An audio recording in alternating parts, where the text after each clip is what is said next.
할렐루야. 네. 2025년도 마지막 주일인 오늘 하나님 앞에 예배드리러 나온 우리 그리스도인들에게 하나님께서 예배해 주시는 은혜와 평강과 긍휼이 넘치게 되어지기를 주의 이름으로 간절히 축원합니다. 우리 작은 교회 적은 사람이 모여서 하나님 앞에 예배드리는데 2025년도를 하나님께서 어떻게 역사해 주실까 기대하면서 우리가 출발을 했는데 이렇게 2025년도를 은혜 가운데 마치게 될 수 있어서 기쁘게 생각을 합니다. 성경에 보면은 하나님의 능력을 경험했을 때 많은 사람들이 할렐루야 외칩니다. 출애굽을 한 이스라엘 백성들이 홍해를 건넜잖아요. 홍해를 건너고 미디암을 비롯해서 많은 사람들이 할렐루야 하나님 앞에 찬양하는 내용이 성경에 기록되어져 있습니다. 오늘 저희들이 시편 148편을 읽었거든요. 처음에 1절에 할렐루야로 시작해서 마지막 절에 할렐루야로 끝납니다. 그래서 성경학자들은 할렐루야 시다 이렇게 얘기를 합니다. 그런데 시편 148편이 언제 지어졌느냐 알면은 이것을 통해서 이 시편을 통해서 우리가 배울 점이 많이 있다는 거예요. 시편 148편은 성경학자들이 연구하기를 남쪽에 있는 유다가 바벨론에 의해서 멸망했습니다. 그래서 70년 동안 포로 생활을 한 거예요. 예루살렘에는 예루살렘 성벽이 무너지고요. 성벽도 다 회파되었거든요. 그 상황 가운데 다시 돌아와 가지고 하나님 앞에 어떻게 했습니까? 이들은 찬양했다는 거지요.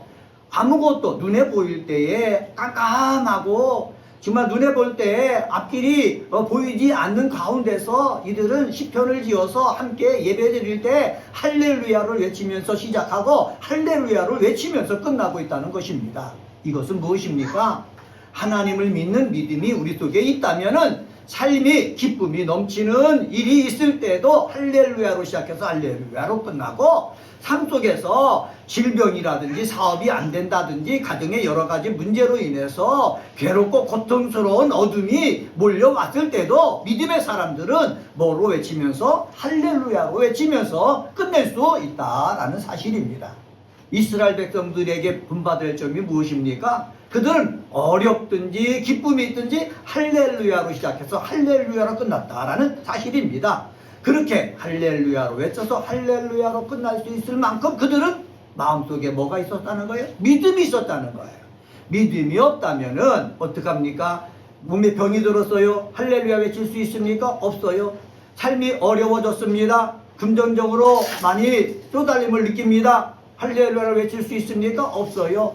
자녀들의 문제가 풀리지 않아요. 할렐루야를 외칠 수 있습니까? 없어요. 그런데 믿음이 있으니까는 할렐루야 외치면서 하나님 앞에 영광을 돌린 이스라엘의 그 믿음 우리가 본받기를 원합니다. 그래서 오늘은 시편 148편 말씀 가지고 할렐루야를 외칠 수밖에 없는 이유라는 제목으로 말씀을 나누면서 은혜 받기를 원합니다. 한번 따라서 해봅시다. 할렐루야를 외칠 수밖에 없는 이유.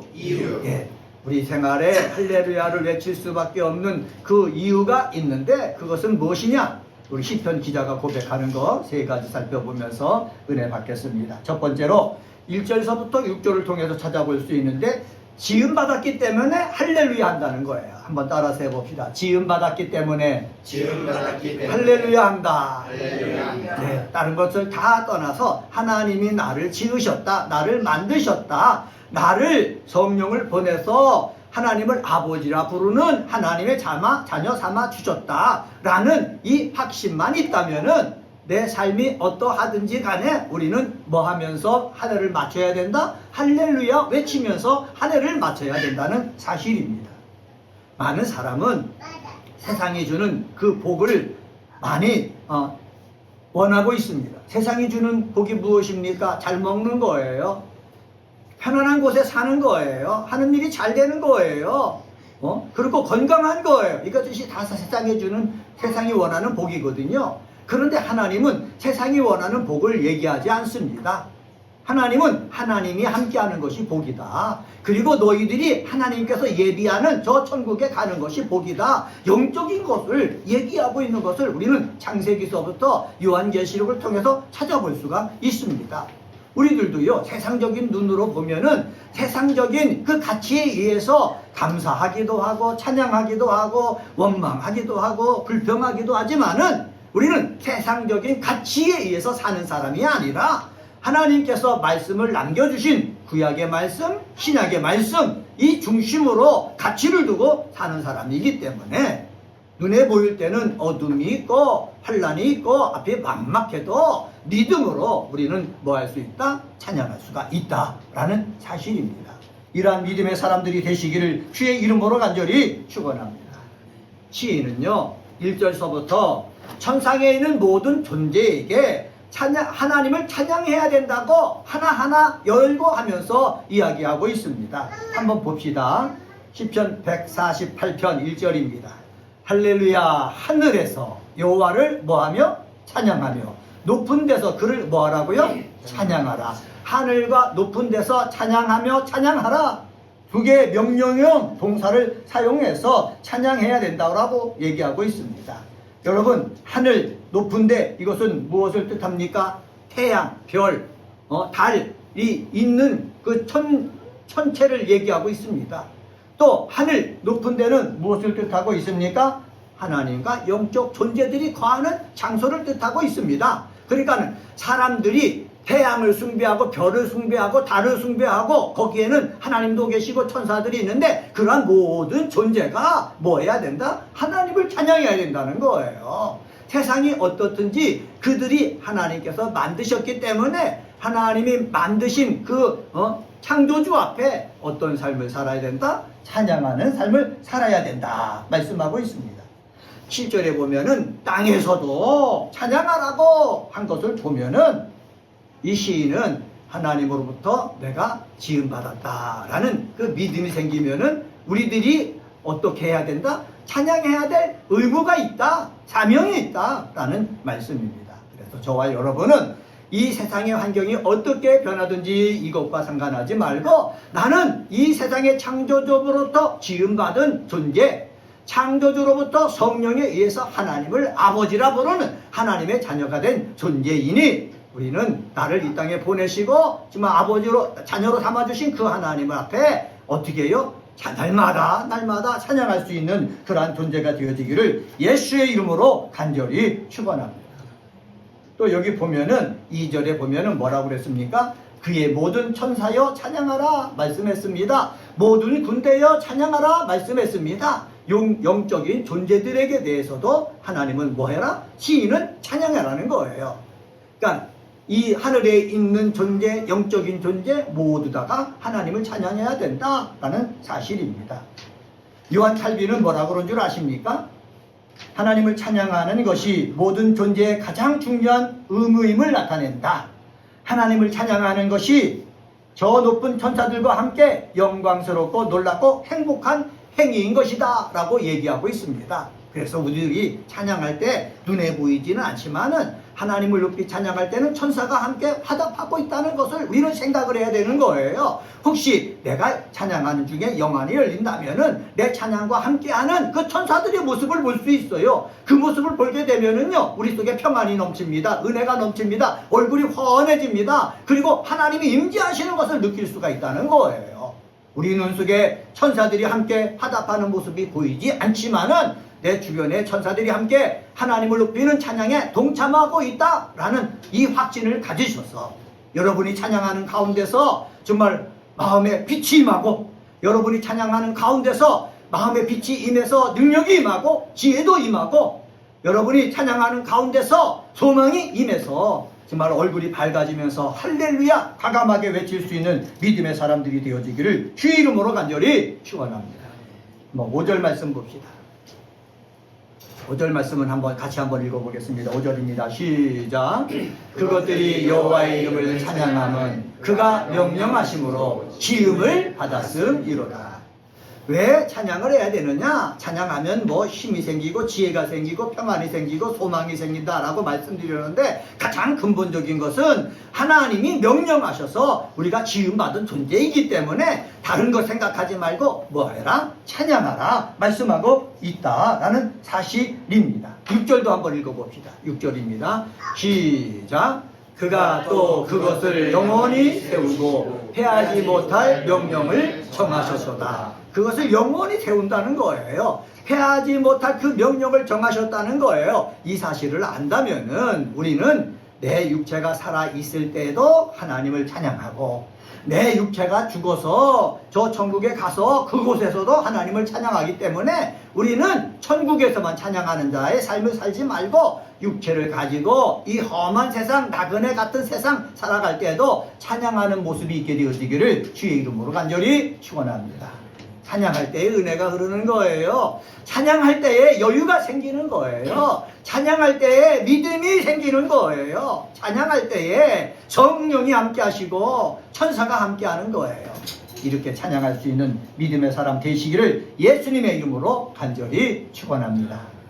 두 번째로 7절서부터 13절을 통해서 찾아볼 수 있는데, 그것은 바로 뭐냐? 하나님의 영광이 뛰어나시기 때문에 찬양 할렐루야 해야 된다는 사실입니다. 한번 따라서 해봅시다. 하나님의 영광이 뛰어나기 때문에 할렐루야 한다. 네, 우리는 하나님이 지음받았기 때문에 우리는 찬양할 수밖에 없습니다. 근데 세상 삶을 살다 보면은 우리는 연약한 존재예요. 마귀가 역사하잖아요. 마귀 앞에도 연약한 존재예요. 세상 살다 보면은 권세자들이 있지 않습니까? 많이 가진 자들이 있지 않습니까? 높은 자들이 있지 않습니까? 이런 사람 앞에도 우리는 연약한 존재예요. 압박하면 신음할 수밖에 없는 존재예요. 요셉을 알지 못하는 애굽의 바로가 이스라엘 백성들이 잘 되니까는 핍박하잖아요. 그들은 신음할 수밖에 없어요. 힘 있는 자들이 핍박하면은 신음하는 것이고, 힘 있는 자들이 은혜를 베풀면은 웃으면서 사는 것이 우리들의 삶이에요. 그러니까 우리들은 나 자신 때문에 찬양할 이유가 없다는 거예요. 그런데 시인은 발견했어요. 그것은 바로 뭐냐? 우리 때문에 찬양할 것이 없다. 왜? 남쪽에 있는 유다도 우상을 섬기고 하나님이 제일 싫어하는 사람을 잡아다가 우상에게, 하나님의 성전에서 우상에게 예배를 드리고 제사를 드리고 그래가지고 하나님께서 뭐 하기로 결정했습니까? 남유다도 멸하기로 결정하셨기 때문에 우리 사람의 힘으로는 하나님의 영광을 높일 수가 없다는 거예요.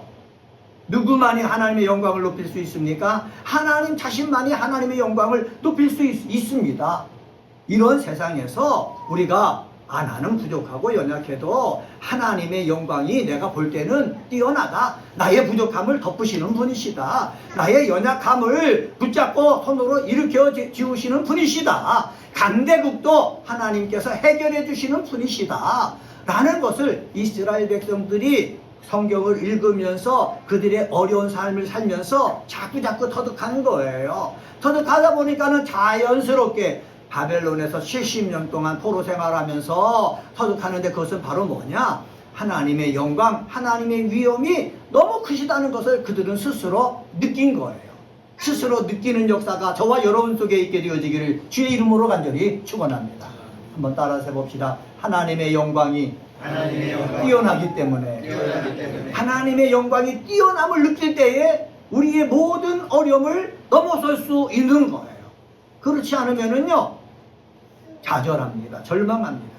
제가 설교 중에 간증했잖아요. 저희 어머니도 잘 아시는데 대학교 1학년 다닐 때에 감기 들린 줄 알았어요. 그래도 뭐 먹고 지내면서 나갔죠. 그런데 기침할 때 뭐가 났다고 그랬습니까? 피가 나오는 거예요. 그래서 그때 여기 방송교회 다니고 여기 마천동에 살 때인데, 마천동에 있는 내과에서 사진을 찍어보니까 폐결핵 3기라는 거예요. 그때 3기라는 거죠. 격리해야 되는 거예요. 옮기기 때문에, 결핵은 옮기기 때문에 격리해야 된다는 거예요.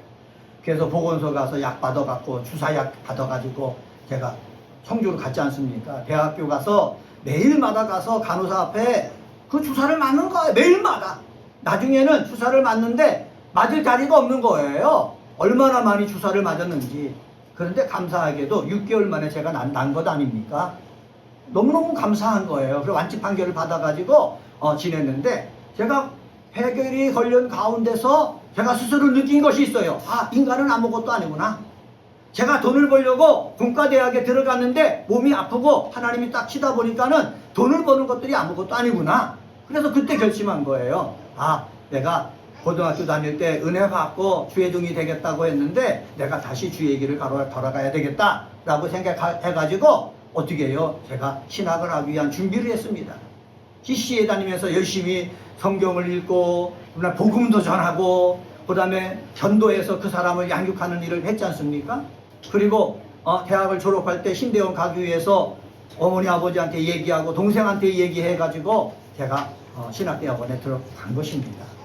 그 과정 속에서 뭐를 보냐, 제 몸은 폐결핵에 걸려가지고 피를 토할 수밖에 없었지만 그때 나는 아무것도 아니구나. 누구만 보여요? 하나님의 위대하심이 보이는 거예요. 아, 하나님이 위대하심, 뛰어나심, 아, 그분이 나를 어떻게 해요? 주무르니까는 내가 아무것도 할 수 없구나. 내가 가장 힘들 때 저는 뭘 받느냐? 하나님의 영광을 받습니다. 여러분, 잘 될 때만 하나님의 영광을 보는 것이 아니라 시편 148편을 쓴 이 시인처럼 내가 어렵고 힘들 때도 누구의 영광을 본다? 하나님의 영광을 본다는 거지요. 병에 걸렸어도 하나님의 영광을 보면 그 사람은 뭐를 외칠 수 있다? 할렐루야를 외칠 수 있다. 내가 사업을 하다가 망했어도 하나님의 영광, 하나님의 위대하심을 내가 본다면은 뭐 할 수가 있다? 할렐루야를 외칠 수가 있다는 거예요. 그런데 잘 됩니다. 건강합니다. 하는 일마다 형통합니다. 잘 나갈 때 하나님의 영광을 보지 못하고 내 영광만 보면은 그 사람은 교만한 사람, 거만한 사람, 자만한 사람이 돼가지고 불의의 병기가 되는 거예요. 마귀의 노예가 되어버린다는 거예요. 사랑하는 은혜가 꽃피는 교회 그리스도인 여러분, 우리는 삶 속에서 내 삶이 어떠하든지 나의 상황이 어떠하든지 상관하지 말고 성경을 읽고 하나님의 말씀을 묵상하고 기도하면서 내 삶 속에서 역사하시는 하나님의 영광을 보는 눈이 열려지게 되어지기를 주의 이름으로 간절히 축원합니다. 이렇게 하나님의 보는 눈이 열리면은요, 시편 148편 시인처럼 나라가 쫄딱 망하고 70년 동안 포로 생활하고 돌아와서도 찬양하라 찬양하라 하면서 시작하고 찬양으로 끝날 수가 있다는 사실입니다. 7절 말씀 봅시다. 7절에 보면은 너희 용들과 바다여 땅에서 여호와를 뭐해라? 찬양하라. 요 용들이라는 말을 보면은 이렇게 주석서에 설명해 놨더라고요. 제가 한번 읽어볼게요. 아무리 큰 힘을 가지고 있으며 위압적인 동물이라도 하나님의 피조물로서 하나님을 찬양해야 함을 나타내는 것이다. 이렇게 해석을 해놨습니다. 그리고 8절에 보면은 뭐라고 그러냐? 불과 우박과 눈과 안개, 그의 말씀을 따르는 광풍이라고 이야기하고 있죠. 이건 자연현상입니다. 자연현상도 하나님의 말씀을 따라서 행한다는 거예요. 하나님의 말씀 따라서 행하는 자연현상을 보면서 뭐가 생각나는 것입니까? 하나님의 위대하심이 생각난다는 거예요. 하나님의 위대하심이 생각나는 사람은 하나님의 영광이 높여질 수 있고 그 다음에는 찬양이 일어나더라는 거죠. 제가 목회학 박사 하는 과정 속에서 우리 같이 공부하는 사람들과 함께 순례길을 떠났습니다. 순례길을 어떻게 갔느냐 하면은 애굽에 갔다가 예루살렘에 갔다가 그리고 스위스에 갔다가 종교 개혁이 일어나는 스위스를 갔거든요. 스위스에서 융플라월까지 올라가는데 거기에서 올라간 목사님들이 함께 다 주 하나님 지으신 모든 세계를 다 같이 불렀어요. 그랬더니 주변에 있던 다른 사람들이 같이 따라 부르는 거예요. 말은 안 통하지만은 다 그들이 주 하나님 지으신 모든 세계를 알기 때문에 같이 찬양을 했거든요. 거기서 고백하는 것입니다. 아, 이 세상을 보니까는 하나님의 위대하심이 저절로 나오는 거예요. 고백되어지는 거예요. 아름다운 풍경만 봐도. 여러분, 우리 마음이요, 평화롭고 은혜가 흐를 때는요, 세상에 흘러가는 것만 봐도요, 하나님의 영광이 보이는 거예요. 하나님의 위대하심이 보이는 거예요. 하나님의 영광과 하나님의 위대하심이 저와 여러분의 눈 속에 보여지게 되어지기를 주의 이름으로 간절히 축원합니다. 제가 홍제동 살 때 우리 요셉이가 있는데 요셉이랑 같이 청평에 견지 낚시를 갔다 왔어요. 오는데 제가 피곤해서 졸았어요. 홍제동 터널이 있거든요. 가는데 꽝 소리가 나는 거예요. 그러니까 제가 졸다가 옆에 차랑 부딪힌 거죠. 트럭이랑 부딪힌 거죠. 그런데 나중에 보니까는 제 차 백미러만 나가버린 거예요. 백미러만 부딪힌 거예요. 그럼 우리가 사는 거야, 둘 다. 아무 몸에 상처도 없이. 그때 제가 졸아서 사고 났는데 하나님의 영광이, 하나님의 위대하심이 생각나는 거예요. 그러면서 제 스스로 고백했습니다. 아들과 제가 아직도 살아야 될 이유가 있구나 라는 걸 느꼈어요. 그때도 개척교회 할 때거든요. 느꼈어요. 그래서 힘이 나더라고요. 사고가 났는데 이상하게 힘이 나는 거예요. 힘이 나는 거예요. 여러분, 그렇습니다. 하나님이 함께 하신다, 하나님이 위대하시다, 하나님의 영광이 나와 함께 하신다 라는 것을 느끼면은 우리는 모두 내 삶이 어려도 뭐 할 수가 있다? 할렐루야 외칠 수가 있다. 할렐루야를 외칠 수 있는 은혜가 꽃피는 교회 그리스도인들 되시기를 주의 이름으로 간절히 축원합니다. 13절 말씀 한번 보겠습니다. 13절입니다. 같이 한번 읽습니다. 시작. 여호와의 이름을 찬양할지어다. 그의 이름이 홀로 높으시며 그의 영광이 땅과 하늘 위에 뛰어나신 이로다. 아멘. 이것을 내가 느껴지는 자, 이것을 내가 눈이 열려서 보여지는 사람, 그런 사람은 뭐한다? 할렐루야 할 수가 있다. 이렇게 할렐루야 할 수 있는 저와 여러분이 되시기를 주의 이름으로 간절히 축원합니다. 세 번째로 14절을 통해서 찾아볼 수 있는데, 그것은 바로 뭐냐? 하나님의 백성을 높이시기 때문에 할렐루야 한다는 것입니다. 한번 따라서 해봅시다. 하나님의 백성을 높이시기 때문에 할렐루야 한다. 아멘. 하나님의 백성을 높이시기 때문에 우리는 믿음으로 뭐 한다는 거예요? 할렐루야를 한다는 거예요. 제가 다시 말씀드립니다. 시편 148편은 언제 지어졌다고 그랬습니까? 남유다가 쫄딱 망했어요. 바벨론의 침략에 의해서 망했다고 그랬지 않습니까? 그리고 지식인들, 힘 있는 사람들은 다 포로로 잡혀서 바벨론으로 끌려갔어요. 거기서 포로 생활을 합니다. 몇 년 동안? 70년 동안. 70년 동안 포로 생활을 합니다. 그러면 나라도 망했죠. 예루살렘 성전도 다 무너져 버렸죠. 이들에게는 소망이 없는 거예요. 그런데 거기 바벨론에 끌려간 사람들이 강가에 모여서 뭐예요? 찬양합니다. 기도합니다. 하나님 주신 말씀을 읽습니다. 가장 어렵고 힘든 그 어두움의 그 터널 깊은 곳에서 그들은 기도하고 찬양하고 말씀을 읽었어요. 말씀을 읽었는데 때가 되니까는요, 하나님께서 그들을 어떻게 해요? 돌아오게 하는 것입니다. 돌아오게 하는 것입니다. 거기서 그들은 깨달은 거예요. 우리는 잘못해가지고 하나님으로부터 심판을 받아서 70년 동안 포로 생활, 노예 생활을 했는데 때가 되니까는 하나님께서 우리를 높여주시는구나. 그들은 깨달은 거예요. 여러분, 내 삶이 어려울 때 하나님이 함께 하시고 하나님은 위대하시고 하나님이 영광으로 함께 하신다는 것을 깨달은 사람은 뭐 할 수밖에 없다? 찬양할 수밖에 없다는 사실입니다. 저와 여러분들도 이 시인이 고백했던 그러한 은혜를 경험하게 되어지기를 주의 이름으로 간절히 축원합니다. 14절 말씀 같이 한번 읽어보겠습니다. 14절 말씀입니다. 같이 읽습니다. 시작. 그가 그의 백성의 뿔을 높이셨으니 그는 모든 성도 곧 그를 가까이 하는 백성 이스라엘 자손의 찬양 받으실 이시로다. 할렐루야. 아멘. 시인은요, 하나님과 이스라엘 백성들과의 관계를 먼저 얘기하는 거예요. 이스라엘 백성들은 아무리 하나님 앞에 잘못했어도 누구의 백성이라고요? 그의 백성이라는 거예요. 하나님의 백성이라는 거예요. 하나님께서 영적인 관계를 쉽게 이해하기 위해서 우리에게 가족 공동체를 주셨거든요.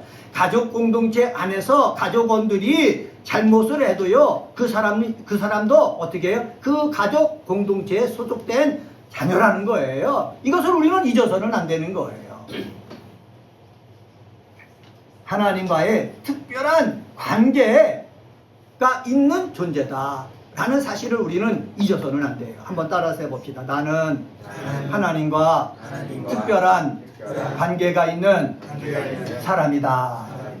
이스라엘 백성들은 아브라함을 통해서, 야곱을 통해서 하나님과 특별한 관계가 맺혀지고 다윗을 통해서 하나님과 특별한 관계가 맺혀졌지만은 저희들은 예수를 통해서, 성령을 통해서 하나님과 특별한 관계가 맺혀진 사람 아닙니까? 하나님의 자녀된 권세를 가진 사람들 아닙니까? 이것을 우리는 믿음으로 주장할 수가 있어야 되는 거예요. 하나님과 나는 특별한 관계에 있는 사람. 어떤 관계냐? 하나님의 자녀된 권세를 가지고 있는 사람이기 때문에 때가 되면은, 하나님의 시간이 되면은 하나님께서 나를 뭐 해주신다? 높여주신다. 이 확신이 있는 것입니다. 지금은 이스라엘 백성들처럼 쫄딱 망해가지고 희망도 없고 미래가 없지만은 하나님이 높여주실 것이다. 이 확신을 가지고 그들은 견뎌낸 거예요. 참아낸 거예요. 계속해서 앞을 보고 나간 거예요. 그래서 오늘의 이스라엘이 된 것 아닙니까? 이와 마찬가지로 저와 여러분들은 우리는 예수를 통해서 하나님의 자녀가 되었으니 때가 되면은 하나님의 시간이 되면은 우리가 기도한 대로 하나님께서 높여주신다. 이 뿌리라는 것들이 무엇입니까? 힘, 영광, 승리, 구원을 뜻하거든요. 하나님이 승리케 해주신다. 하나님께서 구원해 주신다. 이 확신을 가지고 살아가는 저와 여러분이 되어지기를 주의 이름으로 간절히 축원합니다. 또 14절 중반절에 보면은 뭐라고 그러느냐? 그는 모든 성도 곧 그를 가까이 하는 백성 이스라엘 자손이라고 얘기하고 있습니다. 하나님을 가까이 해야 된다. 한번 따라서 해봅시다. 하나님을 가까이 해야 된다. 내가 하나님의 자녀란 말이죠. 하나님과 멀리 있으면은요, 하나님이 우리를 높여주실래야 높여줄 수가 없는 거예요. 내가 하나님과 가까이 해야 되는 거예요. 가까이 할 때가 되면 하나님이 뭐 해주신다? 높여주신다는 사실을 우리는 알아야 되는 것입니다. 이것이 영적인 진리입니다. 우리 아까 찬양할 때 요셉 얘기가 나오지 않습니까? 요셉의 소망, 요셉의 믿음 얘기가 나오지 않습니까? 구약에 나오는 요셉도요, 때가 되니까는 어떻게 해요? 요셉이 가정에서 노예살이하고 감옥에 들어가서 재수 생활을 하더라도 어떻게 해요? 그 속에서요, 하나님과 친밀하게 가까이 지내다 보니까는 시간이 되니까 하나님이 어떻게 해주신다? 높여 주셨다. 우리가 성경을 통해서 다 알잖아요. 그래서 우리들이 해야 될 일은 무엇입니까? 2025년도를 마무리하고 2026년도를 시작할 때 내 삶이 어떠하든지 상관하지 말고 우리는 하나님과 어떻게 가까이 지내야 된다는 거예요. 친밀하게 지내야 된다는 거예요. 몸이 아파도 가까이 지내고 하는 일이 안 돼도 가까이 지내고 잘 돼도 가까이 지내고 그럴 때에 어떻게 해요? 하나님이 우리를 높여주시게 되고 나도 모르게 어떻게 외친다? 할렐루야 외치게 된다라는 사실입니다. 이 믿음이 저와 여러분 속에 있게 되어지기를 주의 이름으로 간절히 축원합니다. 말씀을 정리하겠습니다. 오늘은 시편 148편 1절서부터 14절에 있는 말씀 가지고 할렐루야를 외칠 수밖에 없는 이유들이란 제목으로 말씀을 전했습니다. 지음받았기 때문에 할렐루야 외친다. 하나님의 영광이 뛰어나시기 때문에 할렐루야 외친다. 그리고 하나님의 백성을 높이시기 때문에 할렐루야 외친다. 이렇게 할렐루야를 외치는 그리스도인들 되시기를 주의 이름으로 간절히 축원합니다. 찬송가 229장 부르시면서 우리 성찬 준비하겠습니다.